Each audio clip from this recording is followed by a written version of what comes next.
Follow the money. That's what I always say. You always follow the money. Yeah. This is Follow the Money with Mitch Moss and Paulie Howard on VSiN. Here we go. Welcome in. Follow the Money on VSiN, the Sports Betting Network. Mitch Moss, Paulie Howard with you. We're live downtown Vegas. Circa Resort Casino is the spot. Coming up over the next 3 hours, a lot on the madness. Big NBA card tonight as well. Max Hoffmeyer in 30 minutes. Friend of the show, Shot Quality Bets. His best bets for the Sweet 16, Dallin Cuff. We'll talk to him as well from Turner Sports in about 90 minutes. We have Real or Fugazi today. We'll recap our bets from the weekend, tell you what we've added for tonight and beyond. Paulie, I will say it is it's a bizarre feeling walking through here, and as somebody who hung out around Las Vegas for a lot of the weekend going all the way back to Thursday, and when you come to a spot like Circa and you're talking about the Mega Bar or the Book, whatever, and it doesn't matter where you go, you're talking about 8-10 people deep. It's a madhouse. And then you come through here on Monday, you're like, oh yeah, back to reality, I guess, huh? And you said it before the show, it's kind of you don't like that feeling. It's like week 18 of the NFL. Yeah, it is. You wait all year long for the first 4 days, and then just like that, gone. You're like, okay. Yep. And it was, even though it was disappointing, because you just had all these favorites winning, and in the first round, it was a record for average margin of victory. The ratings were through the roof. So a lot of you have to credit, gambling and legalized sports betting, because you're sitting through a lot of blowouts. What happened? And at one stretch, favorites won 24 of 25 games. And you just see Friday night, come on, can we get a close game at all? No shot other than the Miami game. And it was just these favorites covering 20, 25 point spreads with no problem with ease. Is there a comparison, by the way, for anybody out there in the audience right now? On X, at VSiN Live, at Mitch Moss Radio, at Paulie Howard. Email is ftm@vsin.com. Is there any other event in the world where favorites can go 16-0 on the same day, and yet it's a great day for sports books? Because this is the one event, at least for the first 2 days, where everybody, for many, many years now, they expect dogs to be barking. They want them to actually win outright, and that's how they bet it. I talked to a couple of different sports books, people in charge of them over the weekend, and they said Friday it was all-time good. How could that be? 16 favorites won outright, and yet one of the best days they can ever remember in March Madness history. Yep, only the second time in the round of 64. Friday, the money line parlay paid 33-1. I was stunned when I heard the response. I did talk to one person who said it was, ugly, because it continued into Saturday, too, with what happened in favorites covering. Average margin of victory, largest ever, 17.4. The last 2 years in the tourney, favorites of 8+ are 46-2. Since 1985, only 7 times of 13, 14, or 15 didn't win a game. It's happened back-to-back years. Yeah, what do you make of that? As I tweeted, NIL killed Cinderella. So now, what are we doing with this? Because it's 2 years in a row now. We don't have to go back that long ago when San Diego State played in the national title game. Right. But I think that was a galaxy far, far away. Yes. All we had was High Point. And I will argue High Point is a top 20 team. Because unless Acuff goes crazy, they win that game.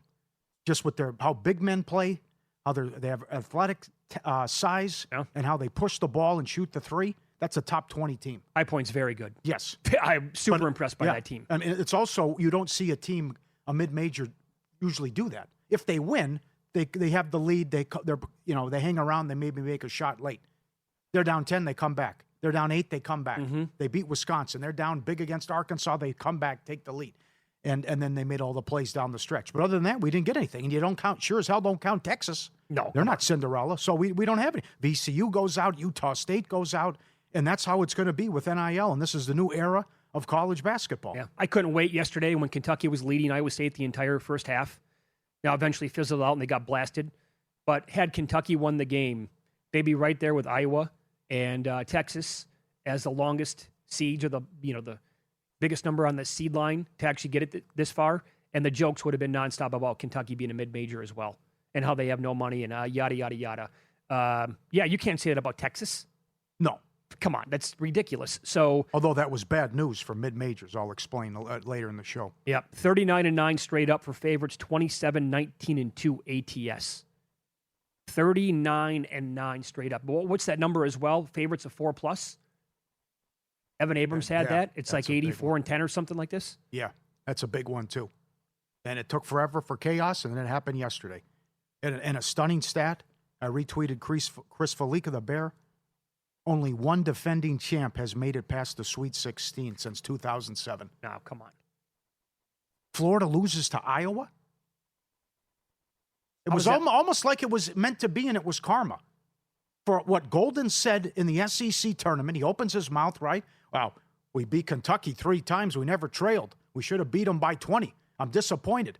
Karma. They lose to Vandy. So then you get knocked back down.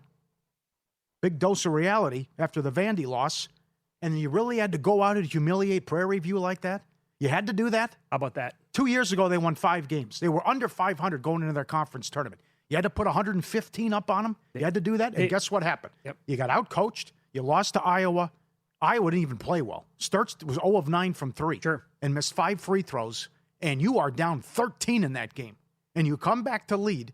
He was terrible drawing up plays out of timeouts. Yep. And I don't know how you give up that shot that was so easy, the corner 3 for the game winner. I mean, think about that. So after the game, admitted that they actually, first of all, why do you have a full court press on? What are you doing? Maybe some token pressure there at best. It's terrible. Full court press, and you wanted to foul up 2.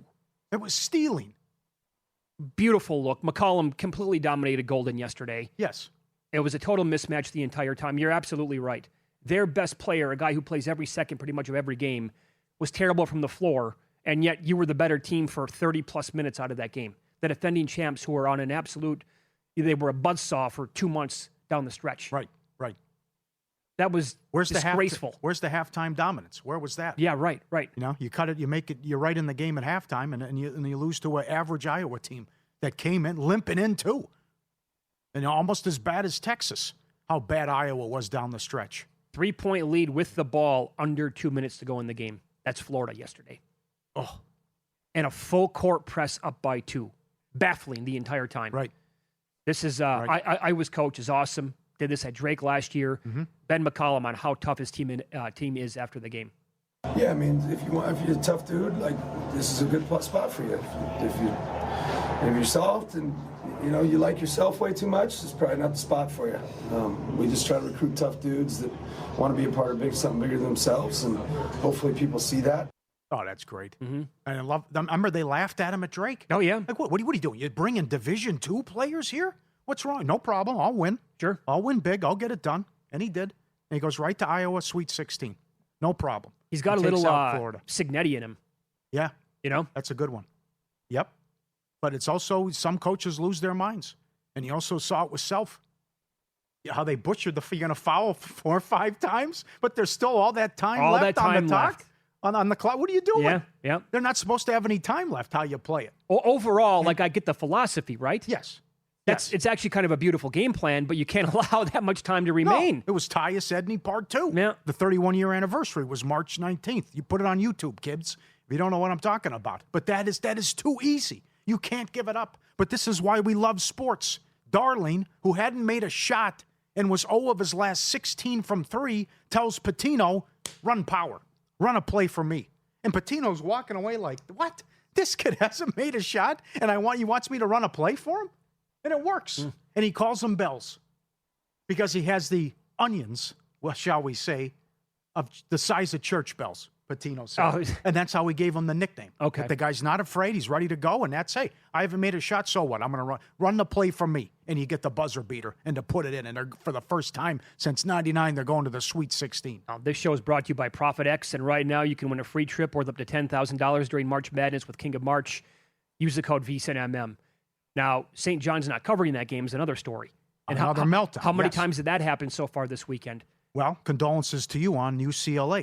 Here's why that one hurt more than anything else. Missed free throws, turnover. No one was even near Clark, and he just loses the ball. Whammo, right off the knee, out of bounds. Yeah. Somehow they completely melt. Yes. The killer on that is not only did I have them in pocket with an actual wager, I had 3 of my final 4 entries in the last man standing contest on UCLA. You know how much that hurt?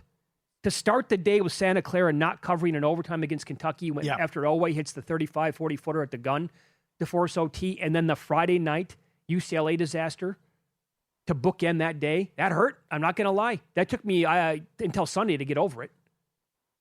And you're right on the Florida thing because that cost me also the largest margin of victory.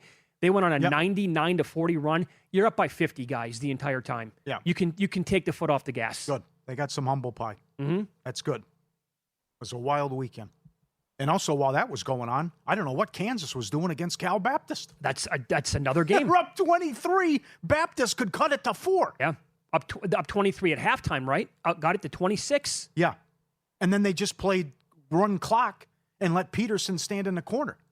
So then, they take the 26-point lead that goes down to 5 or 6, and Baptist has the ball.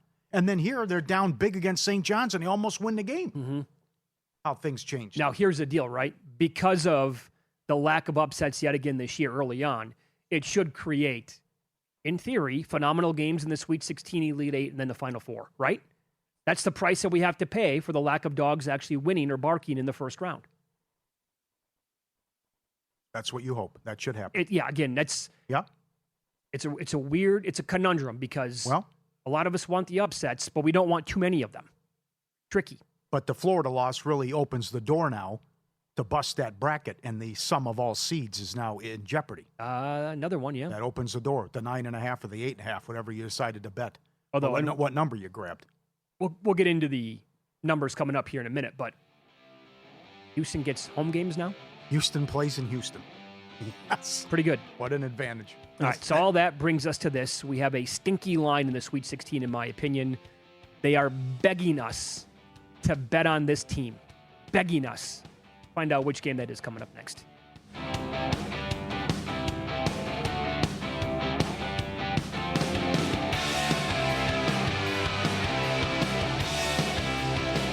Hey, let me get your attention real quick, podcast listeners. It's March, which means the madness is officially upon us, and the folks at VSiN have gone crazy with this one. For $29.99, you get unlimited access to VSiN Pro through May 1st. I'm talking picks throughout the tournament, public betting data for every single game, sharp tools, projections, articles, and more, which means every day you wait is an opportunity missed. Just click the link in the description to get started. It's March, baby. Now back to the show.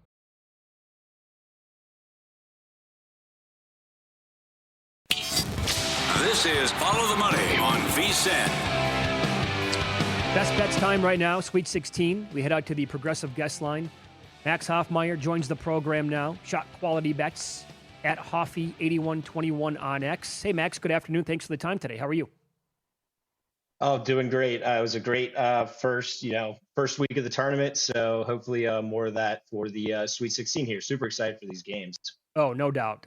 That's, again, when you don't get a lot of upsets early, then it should pay off in terms of great games and matchups moving forward, like in the Sweet 16 and the Elite 8.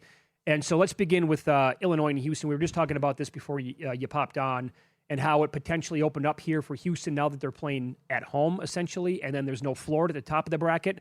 But what do you make of the point spread here with this being a pseudo home game for the Cougars? Yeah, so this line's obviously 3.5 here, a little inflated because it is not a true neutral. It isn't Houston, so an advantage there. But I do think Illinois will have an answer for a lot of the Houston threats that they throw at teams. I mean, Houston in their last 4 losses, it's been because they haven't dominated the turnover and offensive rebound differential like they do against most teams, like including Texas A&M, who they just played. They grabbed 49% of offensive rebounds. They're not going to do that here. Illinois, they're 9th in offensive turnover rate. They take care of the ball, and they're 32nd in defensive rebound rate. And, like I said, that's a big staple of Sampson teams, the ones that dominate you. They force turnovers, they grab offensive rebounds, but Illinois should have an answer there. And, another part of the Kelvin Sampson defense is they're great at blitzing you and trapping you, throwing 2 guys at you. And then when they have those giant guys trapping you, they'll also take away the nearest teammates that they can pass it to. The only guy they'll leave open is the guy across the court, which normally, a guy, you can't see him. You can't make that pass. Well, Illinois, they're huge. They're first in average height and roster size. They don't like double teaming, trapping them. They will still have the vision to see those swing passes, and that's how you beat this Houston defense. So look for, those big 6-7 footers, and everyone on the floor can shoot. Look for them to make those cross-court passes to threes when they do send those blitzes. So I just think the way that Houston and Samson teams, the way they normally suffocate you and beat you, I think Illinois has answers here for that. And that's why before the tournament tipped off, I put Illinois in my championship. I've got them and Michigan playing each other in an all Big Ten tournament. Oh, that'd be incredible. Interesting. We were talking before you came on. Number one, I think High Point wins the game if the big guy doesn't get in foul trouble early, and if Acuff isn't Superman. Defense is optional with Arkansas. Do you see a track meet in Arizona scoring 100 on them? Absolutely. High total here, but I think we get fireworks. I played the over. Arkansas's defense, specifically the interior, is so vulnerable. They're 275th in two-point defense, and that's all Arizona wants to do. Arizona 363rd in three-point frequency. So even though Arizona doesn't want to shoot the three, they've been so good this year attacking inside the arc on good defenses. So, I can only imagine what they're going to do against someone like Arkansas that can't defend the interior. And, when Arkansas has the ball, they shouldn't have too many problems scoring here. Arizona's defense, they're 18th in rim frequency allowed. They force you into playing outside of the paint, which is a great strategy against most teams. But, Arkansas has two of the best shot-making guards in the game. Darius Acuff, Malik Thomas, they're 98th and 95th percentile in shot making per our shot quality numbers. So I don't think Arkansas has any problem settling for those jump shots and putting up points. And like I said, I think Arizona, absolutely shreds them in the interior. So I took the over here in this one. Okay. How about another play for Thursday? And that is Braden Smith for Purdue. The point guard obviously did not have a great game at all yesterday. Purdue won. Despite that, you think he's going to bounce back here against Texas in a big way? Yeah, I love this matchup here for Purdue, specifically Braden Smith. Like you said, off his worst game of the season, 8 turnovers versus Miami. They really got ball pressure on him, but that is not Texas defense. They don't pressure you at all. They're 352nd in turnovers forced, so they're not going to really pose a threat here to Braden Smith. I think he should go back to facilitating. I mean, he's the Division I leader in assists, so I could not think of a better matchup here for him to bounce back. I think it's going to be a him and TKR pick and roll masterclass here. So Texas does drop coverage, so I think we get a lot of pick and roll, Braden Smith to TKR, and then he does that little mid-range float that he loves. And if you want a similar comp, I mean, let's look at the best guard that Texas defense has faced in Darius Acuff. Acuff had 13 assists in that game. Now, the caveat is they played more possessions, obviously. A little more pace there, but I still think Braden Smith bounces back here and can get 10 dimes. All right. So we can't wait for St. John's and Duke. We think it's a fishy line. I'm shocked it's the early game Friday, but you think St. John's has problems scoring. How about the under? Yep, like the under here. It's actually funny that St. John's is playing playing Duke right after Kansas because Kansas, they forced St. John's into taking 35 three-pointers, which is not what they want to do at all. Now, they did shoot 31%, and honestly, it could have been way worse because Bryce Hopkins was 6 of 9 from deep, and, he's not a great shooter. Duke's going to do the same thing. They're 337th in three-point frequency allowed. They're going to give up a bunch of threes because they're going to take away the rim, and, that's what St. John's wants to do. St. John's, they want to attack the rim. They want to get out and transition, but Duke, they take both of that away here. The difference here, though, unlike the Kansas game, I just don't see St. John's getting a lot of offensive rebounds. Duke 9th in the country in defensive rebound rates. So unlike that last game, I don't think they get those extra chances. And then when Duke has the ball, I think St. John's full court pressure can really get to them here. This was a game that you would like to have Caleb Foster back because Caden Boozer does have a higher turnover rate. So I could see that ball pressure getting to them. So yeah, I really like the defensive matchups here. So I took the under. Okay. How about UConn and Michigan State? Now, UConn and UCLA, that was trending mid-140s last night, but that actually stayed under the closing total and did open up 138.5 here in their Sweet 16 game, down to 136.5, or looks like there's 137 on the board as well. Yeah, I think that initial move off the opener is correct. I like the under here. Michigan State, they're 10th in transition frequency, but UConn, they're going to take that away. They're going to force this one in the half court, which is good for the under. Michigan State, they love creating for their teammates. They're second in the nation in assists per field goal made. The problem is UConn's going to guard you straight up one-on-one. They're not going to let you get those assists. They're going to make you create for yourself and win an isolation ball, and that's not Sparty's strong suit. And even if they throw it into the post to maybe let their bigs go one-on-one, Terrace Reed, one of the best rim protectors in the game. And he should stay out of foul trouble here because Michigan State, kind of like UCLA, they're not great at getting to the line. They settle for a lot of mid-range frequency as well. So I think he stays in there. And then when UConn has the ball, Michigan State, they deny the rim, 7th in rim frequency allowed, force you into a bunch of threes, 346 and three-point frequency allowed. That's not UConn's strength, especially now that Solo Ball has been struggling a bunch. They're not a great three-point shooting team, very average. So I like both defensive matchups here. So went ahead and took the under in this one. All right. 2 minutes, sir. One more. Tennessee, Iowa State under? Yeah, going with another under. I think this line's assuming Jefferson's going to be back. And I mean, I'm not totally positive that happens. And they do play slower without him. Lipsy and Momcilovic, they're not great at creating for themselves. So tough defensive matchup here. And we kind of saw that in the first half against Kentucky. I think we see it both halves here for Tennessee. Iowa State, they should be able to defend Lipsy, or Tennessee should be able to take away Lipsy as well. You know, like I said, not a great defender. Now with Tennessee as the ball, Jacoby Gillespie's really their only offense. And Taven Lipsy, great defender. They're going to send two guys. Nate Ament just has not been enough of a threat to be the second option in this offense this year in high caliber matchups like that. So even if Jefferson plays, I do like the under here. Very good. You can follow Max on X. He is at Hoffy8121. Does a great job with shot quality bets. Had a hell of a first 4 days of the tournament. Great analysis as always, Max. Thanks for the time, and go get him in the Sweet 16. Absolutely. Let's do it. Thanks for having me. Thank you. Follow the Money brought to you by Profit X. March Madness can take you anywhere in the world. The King of March is their Profit X tournament contest where free trips are worth up to $10,000 and up for grabs. Win 10 pregame spreads or totals across the 67 tourney games and hit your volume goal to get entered. Flights and hotels, wherever you want to go, covered. Keep winning in sets of 10 and keep earning entries. Download Profit X now. Use code VSINMM and become the King of March. There is a women's game right now in double overtime, and two-seeded Iowa is trailing 10th seeded Virginia now 80-73 with 50 seconds to go. It is a huge slate of games, by the way, today in women's college basketball. And I know Tyler Shoemaker shares his numbers and thoughts and opinions on vsin.com. For all tickets cash the same, man. Yeah. And there's a busy slate today. Good job scheduling today by the women. I like that, to play right on the heels. Like, where's that basketball? I need more games. Well, women, and you can bet on them. Let's follow the money here on VSiN, the Sports Betting Network. Win some, lose some is up next. It's a banger. Oh, yes, it is. And this has now happened 7 times since 1985 and back-to-back years.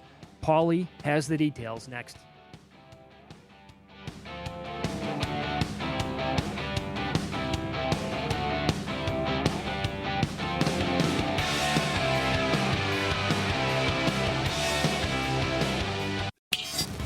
This is Follow the Money on VSiN.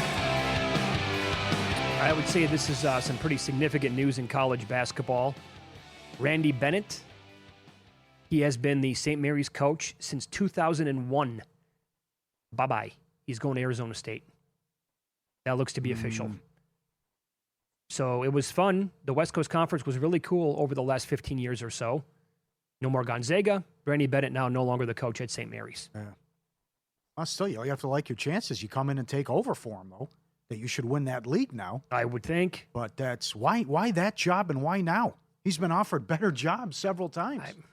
I'm trying to think. He's 63 years old. Maybe it's just the weather for the body when you're out 100 degrees in the desert. It's just better for you the older you get. Yeah. I mean, he's the maybe he got frustrated just saying, no matter what I do, the best thing I can get is a 7 seed. Yeah. Yeah. That could be right. Tough. And they canceled the coaches show today with Hubert Davis.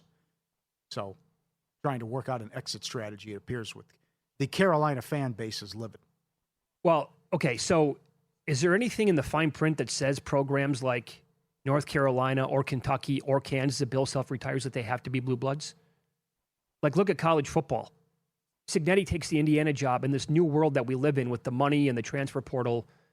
Indiana was the best team in college football. My whole lifetime, we know the story. They were the worst D1 program in the entire country. Yeah. They won a title. Are you serious?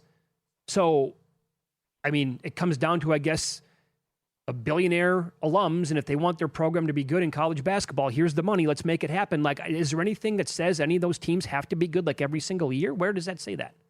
Yeah. They just don't. I don't know.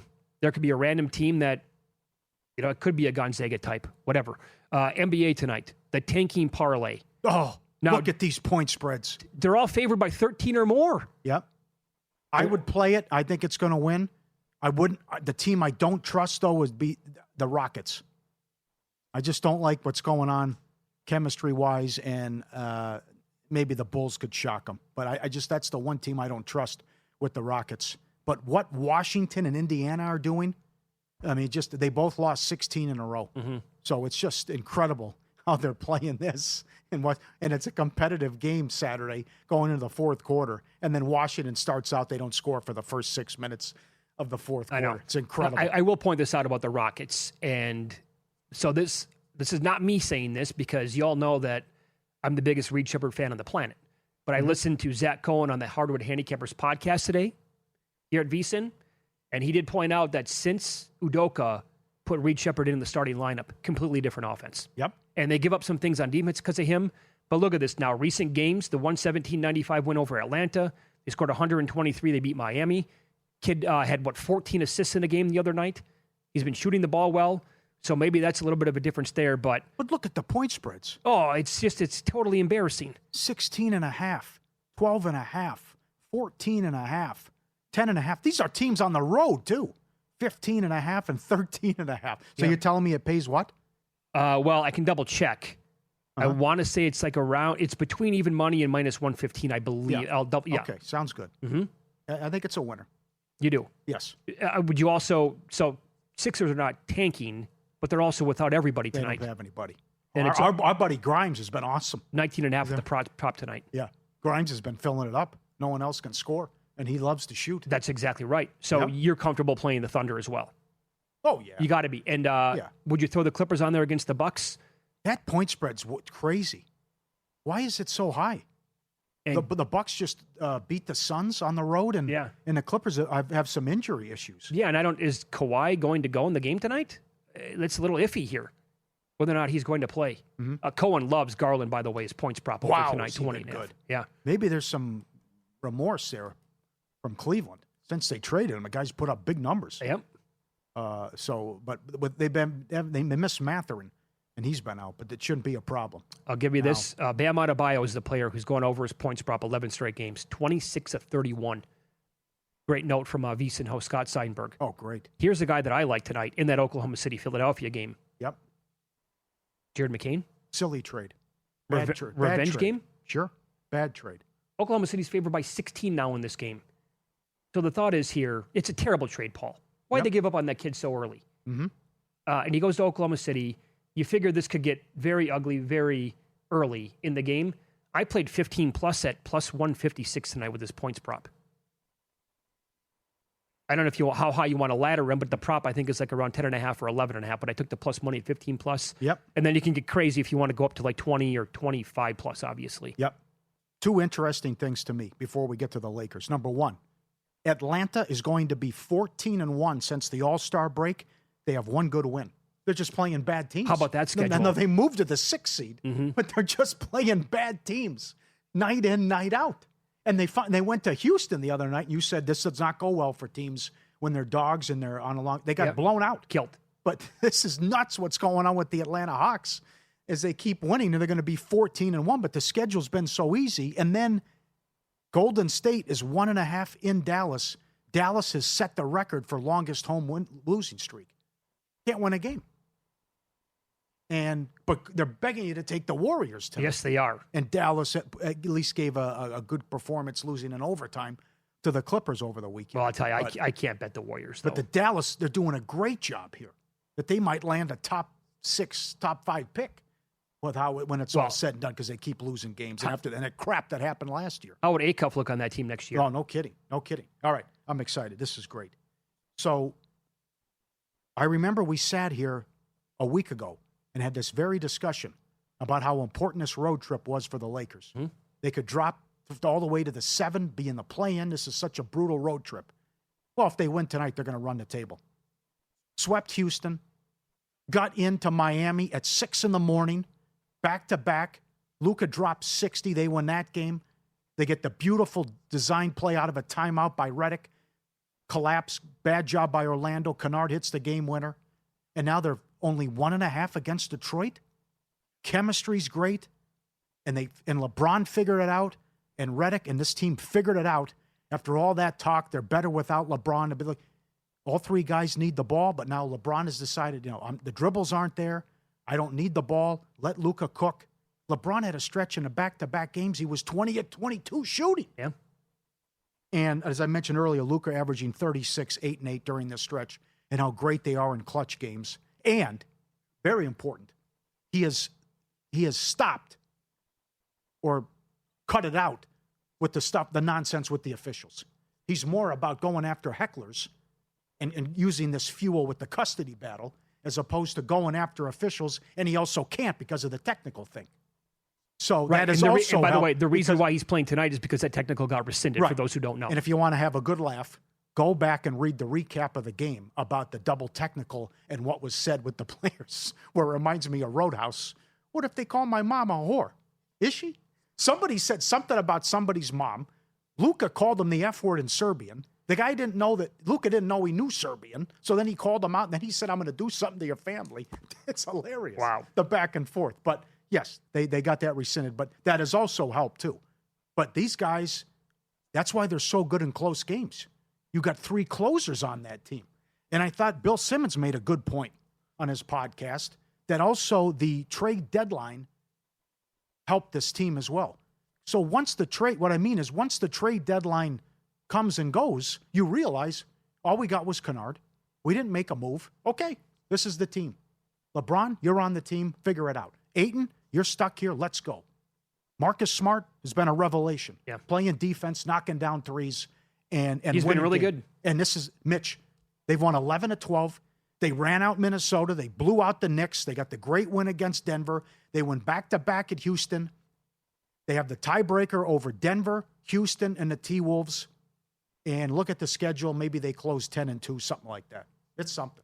Okay, so here's the deal with why I think the point spread is where it's at. And, oh, by the way, now down to 1 at some spots. No Cade Cunningham.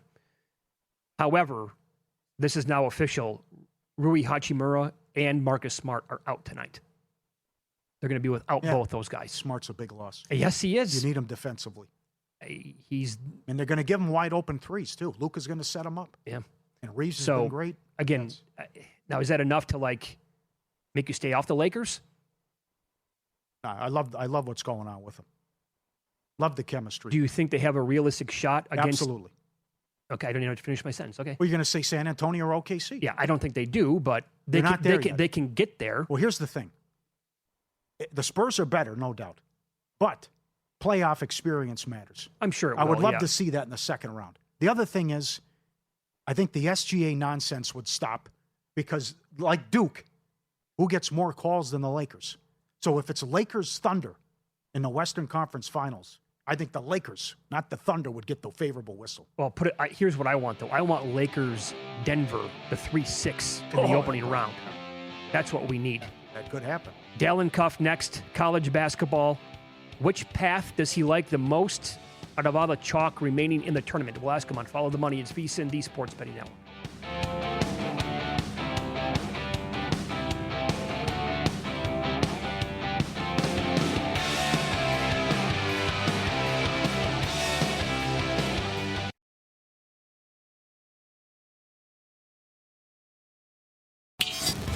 This is Follow the Money on VSiN. More college basketball here. Dalen Cuff joins the program. Turner Sports. He's on the Progressive Guest Line and on the March Madness Live app. Dalen, thanks for the time as always, by the way. This is a hell of a crew that you're breaking down games with live. Tim Doyle, Randolph Childress and Tony Delk, who might be my favorite college basketball player of all time. That's one hell of a crew. Yeah, Tony's awesome. Randolph, I've known for years, is great. Doyle is a unique beast. I don't know if you guys have ever been around Doyle. He is a unique character. He is one of one. So it was a lot of fun, man. That was the fast break. Is the first 4 days. We don't do it the rest of the tournament. So just those first 4 days. First time I'd done it. I know Randolph and Tony had done it for years. Him had done it once or twice too. Honored to be part of that group. It was an awesome way to watch the games. I think we had a lot of fun. I hope the viewers had a lot of fun. And my bracket got thrown off the easel last night because I was pissed. Yeah, it was great. Well, so what do you make, by the way, of it being another chalky tournament after the first couple of days, just like last year? Well, I think we're looking at last year with the first year of, it seemed like evidence that the NIL transfer portal had created a pretty big gulf where we only had 5 conference players of the year last year out of 31 leagues stay in the same place. Guys went pro, or a lot of guys moved from the mid-major level to the high-major level. There's way more mid-major and low-major programs than there are high-major, and they get a lot of that talent. And on that talent also has been democratized at the top level too. So last year, I think, was the first year we really saw the impact of it. I was coming in with an open mind this year. I wasn't ready to say Cinderella's dead. And what guy I was talking to, Chris Patola, a guy I do a podcast with, had a good word this morning. He diminished, it seems. And I think that seems evident. And if it next year is the same situation where we have all 4 top 4 seeds survive the first day, we have no teams outside the power conference in the Sweet 16. 3 years is beyond a trend. 3 years begins to seem like this is the new world order we're living in. So if that happens, then I would say Cinderella's dead. For now, it just seems pretty diminished. Great answer. Absolutely. Biggest surprise outside of Florida losing was what to you? Oh, I mean, it's hard to get past that one, really. I mean, that was. It wasn't just I thought they were going to win. I thought they were going to cover by a mile. And as soon as you know that, probably as soon as you know that happens, we're donezo. It was just like in my head, I'm like, they're going to crush this. Where's the hammer? And they just got punked, man. It wasn't the fact that they lost; it was how they lost necessarily. Like, no Chinilu, one offensive, like no offensive rebounds, 4 points in the paint, like just getting dominated by a team that's half their size. Like it was wild to me. And then late game, where they had Walter Clayton and the guards make plays last year. These guards had progressed, but I thought they still should have gone to Houck and to Condon. You had Boogie Flan trying to drive, and it was a good review. It was the right call by Ben McCollum. He had 2 huge review calls, and both were correct. He's got the ball in his hands, late shot clock, and then when you got 4.5 seconds, of course you're going to go to Xavier. And, of course, the last possession, what Todd was trying to execute with the follow-up, too. We talked about this right afterwards because I remembered Todd doing that at USF.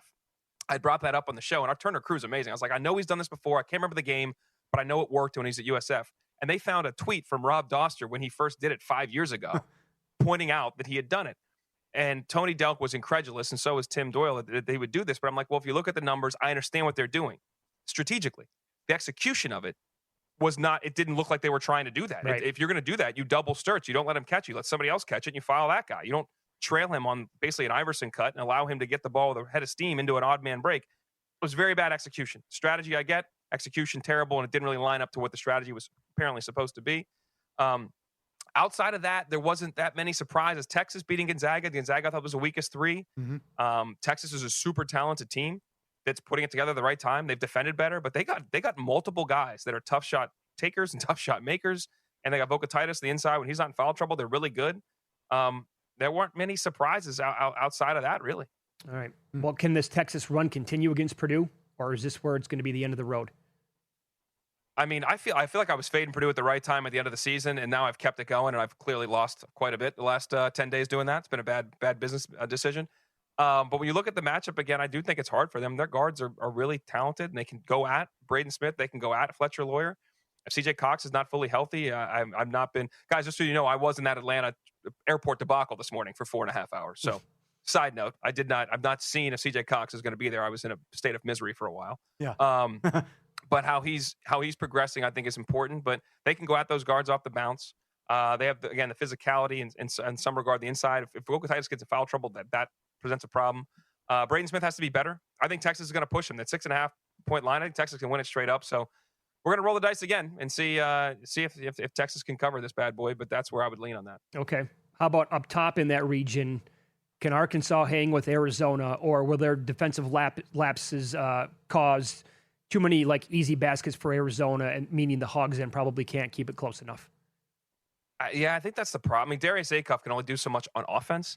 defensively, he just doesn't really guard that much. And Right. that's been their team MO all year. They just, like, if they put some effort in the defensive end, and you have 2 freshman guards that don't particularly guard particularly well with him and Thomas, but man, can he go on offense? I'm excited to see him try to score and how he scores on those guards, getting by some. You can run different dudes at him. They can switch all the time and have guys on him that can contain him. They've got size at the rim. I'm intrigued to see how he performs in that game. I do think it's really hard from a team aspect, though, that Arizona can play it up tempo if they want. They can put it in the half court, inside, outside. They can do it all. So with Arkansas have to go through Acuff, if you take him away or limit him, it becomes a very challenging game for the Hogs. So I find it hard. I would definitely lean toward Arizona laying the 8 here. How about Houston playing in Houston and what they've done offensively, and they just obliterated Texas A&M and scored 78 and 88 points in back-to-back games. And there was a great tweet on the broadcast, like it looks like they're playing defense with 7 guys on the floor. Well, if I was preparing for their team, I would put 7 out there, 6 or 7, because the only way to simulate the 2 coming at you and then how fast they step on when I say 2 coming at you, when you come off a ball screen, how fast you got 2 guys on you blitzing you, how fast they rotate up. You got to make some serious decisions. You got to have everybody connected. We always talk about being connected defensively. You got to be connected offensively to beat them. That said, Illinois is an elite offensive team. And with Wagler, a guy with the ball in his hands, can manipulate the defense. Bigger guard, too, at times may be able to see over it. And then you got size everywhere and skill everywhere. Now, granted, not that athletic, so if you could speed them up a little bit, that could be a problem. But they are very, very skilled. Illinois is one of the best offensive teams in the country. They were number 1 in offensive efficiency for a while. I think they've dropped to number 2 behind Purdue right now. And Houston, their challenge for me has been, and they've scored it a lot. They've scored up their defense, and the offense where they've been good, is you need Miles Uzan he can assert himself. I feel like a lot of times it's become you or me, him or Hastings, go one or the other, and your turn, my turn. And less of a connected offense. They have a lot of talent, and they don't have the ability to throw it to Jawan Roberts and just get a bucket anymore. And against an Illinois team, you don't necessarily need to or want to post those guys up. You maybe want to stretch some of those bigs, but they're going to have to run those bigs into ball screens, then try to roll them into the post, play out of the short roll, do different things with them because you're not just posting those guys up. That's not how they play. Mm-hmm. This is the most intriguing matchup. When I first filled out my bracket, I stared at this one for a while. I do think playing in Houston matters. I think Rice being the host school so that Houston can play there is a nice stroke of genius. I'm not sure how Kelvin Sampson worked that one out. But I think it's an outstanding matchup. And I lean toward Houston here, but I think it's going to be an awesome game. And I think deservedly, Illinois is only a 3.5-point favorite that can win it outright. I think it's going to be a really fun game, battle of styles. Sure. Are we going to have the Carolina and Kansas job open at the same time? I'm pretty sure we're going to have the Carolina job open, it seems. This is what's different about him. The Carolina job is not Hubert Davis's choice. If he wants to, if they want to make it a joint, mutual parting of ways, not a firing, however they want to word it. Yep. If they didn't lose to VCU and they're playing right now, that's not how they're wording it. That's not happening. He's going to be their coach next year. But this was kind of a culmination of a number of different challenging years where he may be stepping away from the program or they may want him to step away, and that's not his choice. Bill Self, it's fully his choice. It's whatever you want to do, Bill. And obviously he's had the health issues for a number of years. This game is way different. I think this year was challenging for him to have a team that I think he thought could win and never be able to really put it together for reasons Peterson didn't play for so many games, and you're trying to bring in some new guys. They were disjointed. They had a lot of success around the late January, early February timeframe. They won 8 straight, beat Arizona when they were undefeated. Like they seemed like they were coming together, but it never came together. I really believe we're in the North Carolina job open. Both of them possible, but that's Bill Self's choice. Yeah, in about a minute here, level of concern with Duke based on how the ACC did not perform at a very high level in tournament this year. Well, it's not to me about the level of the ACC. They were heads and shoulders better than the ACC. Now, it wasn't as bad as last year where they were hardly ever pushed. They were pushed a little bit. The bigger problem is just the makeup of the roster without Caleb Foster. You've got one ball-handling guard in Caden Boozer with the St. John's team that is relentless with their press. And you got times Dame Sarr, he doesn't really want that thing full court. That's not exactly his game. Isaiah Evans, the same thing. You can get into those guys' bodies. You can speed them up and make them feel that pressure. You saw Kansas just wilted it. They had like 7 turnovers, guys, just in the backcourt. Like inbounding the ball was an adventure. And this line keeps moving toward Duke, and I know the public is on them. With this number, I like St. John's a lot. The physicality of this game is going to be something that Duke saw somewhat in Michigan, but it is still a little different at the position, of every position, to bring the physicality that St. John's does. The problem is they lack the shot making. We saw it in the game in Kansas. It was gross for a while, gross. It's a war of attrition. But that's kind of what St. John's wants to make this. If they can muck this up and make it ugly, and you're going to go into the guards. And at times, it's not just the physical part when you're getting pressed; it's the mental piece too. Like every time you got to go up against it. And they're out of a bench. And Patrick Gumbo's got to be better. He was rusty early in that game. He's got to be better. And we saw TCU turn them over. So I'm concerned for their ability to have the ball security and be able to break the pressure and handle it mentally and physically for the 40 to win the game and cover. Obviously, they can win. But to cover with that number, I was a little surprised it was that high. I think St. John's is a live dog, to say the least, and like him with 7. Very good. Dalen, thanks so much for the time today and catching up. We really appreciate the analysis as always. Anytime, boys. Be well. There you go. You Dalen too. Cuff on the Progressive Guest Line. Up next, we'll discuss tournament props that were available this year going into the tournament.